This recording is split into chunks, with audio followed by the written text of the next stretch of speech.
At dahil na-miss ko yung binagwaang manok, mga kalaskotsero, nagluto nga ako nitong agabi. At ito nga yung niluto ko. Tingnan nyo naman, talagang napakasarap at napakayami. Ayan mga kalaskotsero. Tingnan nyo naman kung paano ko yan niluto. So ayun mga kalaskotsero, bumili nga pala ako ng isang buong manok. 1 kilo nga pala ito. At sinamahan ko na rin ng talong. Kasi mas gusto ko sa binagawang manok yung mayroong talong. Hiniwa na nga rin natin dito yung ating garlic. Ayan. Ting! At ayun, hiniwa na rin natin yung ating ginger. So ayan, nahiwa na natin. At hiniwa ko naman yung ating sibuyas. So ayan, nahiwa na nga natin siya. Sinabay na natin hiwain tong tomato at saka nag-iisa nating chilling green. At nilagyan na natin ng mantika yung mainit nating kawali. Saka prinito na natin yung ating talong. Oo mga kalaskotsero, mas masarap piniprito yung talong kaysa isabay mo dun sa pakuluan ng ating manok. Kaya ito yung ginawa ko. Prinito ko muna siya, sabay sinit aside natin, tapos mamaya ilalagay na natin to pag luto na yung manok. So ayun na nga mga kalaskotsero, prinito ko na lahat yung ating hiniwang talong. At after nyan, naggisa na rin ako ng ating mga ingredients. Inuna kong gisahin yung ating ginger. At sinunod natin dyan yung ating bawang. After nyan, sinunod ko na rin yung ating sibuyas. At after ng sibuyas, sinunod ko na rin yung ating tomato. Sabay ginisa natin yung ating alamang. Hayaan lang natin magisa yung ating alamang. Saka maya maya ilagay natin yung ating manok. At nilagay ko na nga yung ating manok para magisa na siya. Sinabayan ko na rin ng ating paminta.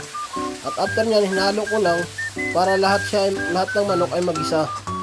So maya at maya, naglagay na rin ako ng cinnamon powder. At sinabayan ko na rin ng asin para manuot na yung lasa. At sinamahan ko na ng magic sarap para lalong sumarap. So ayan mga kalaskotsero. At nilagyan ko na rin to ng mainit na tubig. O mainit na tubig na para mabilis kumulo at madaling maluto yung ating manok.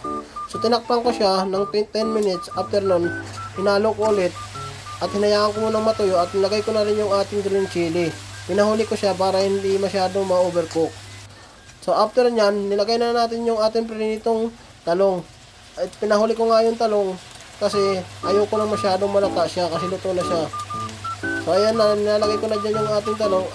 After ng paglagay ng talong ay saka ko na nilagyan niya ng ating gata. So ang ginamit nating gata ay coconut milk cream. Yung nasa lata yun lang natin nabili. Kasi wala dito nabibiling nyug. So ayan na nga, nilagay na natin at kita nyo naman talagang napaka-creamy ng ating gata. So maya maya lang nito mga kalaskotsero, pag kumulo na to at maluto na yung gata, ay solve na tayo dito.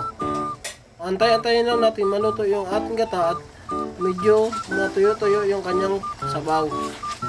So ayan mga kalaskotsero, kumukulo na nga po siya, malapit na siyang maluto. So antay-antay lang tayo ng mga 2 minuto ay okay na yan. So ayan, hinalo ko lang siya para manuot yung lasa.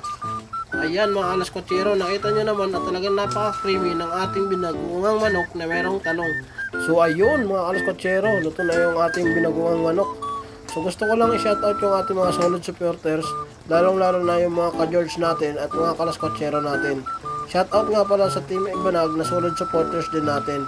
Mag-ingat kayo palagi dyan at maraming salamat sa inyong panonood at palagi pagsuporta ng ating mga video.